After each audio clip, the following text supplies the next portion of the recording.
welcome back to the channel, and I'm here today with the Squire Paranormal Telecaster SJ, which is actually a Telecaster in a Jazzmaster body with a Jazzmaster neck pickup.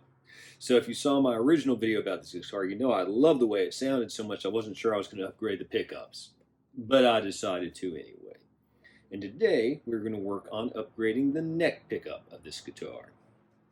And for that purpose, I got the Seymour Duncan Antiquity 1 neck pickup. This is what Sweetwater has to say about it, which is where I ordered this from and paid full price. This Seymour Duncan neck position Antiquity single coil pickup is a wonderful drop-in replacement for your Jazzmaster. When you want authentic 50s tone and appearance, the Antiquity Jazzmaster pickup is engineered with Alnico 2 magnets and a unique winding that provides a sound that is warm and sweet, while still presenting plenty of the Jazzmaster snap that has driven rock songs for decades. And the pickups are aged to ensure they look as vintage correct as they sound. Grab an Antiquity Jazzmaster pickup from Sweetwater and enjoy the looks and tone of a vintage masterpiece. So let's take a look at the pickup itself. It comes in this nice packaging. I've had numerous Seymour Duncan pickups over the years, but never an Antiquity, so this will be new for me. And let me say, too, that I think for a Jazzmaster, since they can be a little bright, the Alnico 2 magnets will definitely be a good thing. The DC resistance is 8.2, and let me show you, too. It comes in this nice little bag with this tag, and as you can see, I have not looked at it yet. So,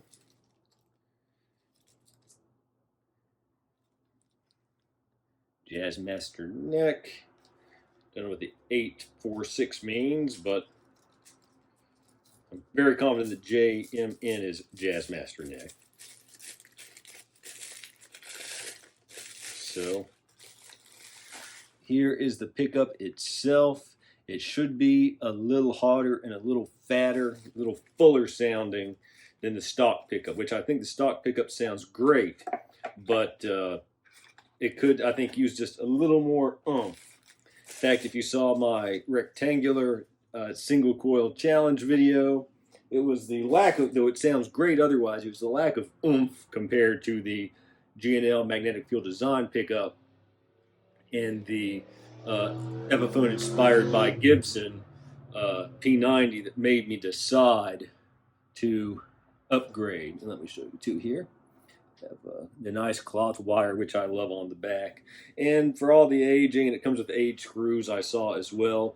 This cover is still going to go over it, so for this guitar that's not that big a deal to me, but it's mainly the sound. And also, to show you a Jazzmaster pickup, it is very flat and very wide. You can see here just how flat it is. So let's get this in, and I'll get you some before and after sound samples as well. Okay, I have the pickup installed. I'm going to do some back-to-back sound samples for you. This will be through a Vox AC10 with the bass and treble on 5 and the gain on about 3. And let me say, I do not try to optimize these to make them sound the absolute best they can for each pickup. I try to pick a very neutral type of EQ to give you an idea of how they compare to one another. So when you're hearing this, keep in mind that I'm not trying to dial each in to get my favorite sound out of them, because that would just be a test of me getting my favorite sound. I keep them consistent so you will be able to make the decision for yourself what you think. So I'm going to go through the Vox at first, just a clean sound, then go through the full tone, full drive 2, overdrive, and then a couple of distortion samples through the Proco Rat.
I hope those sound samples were helpful.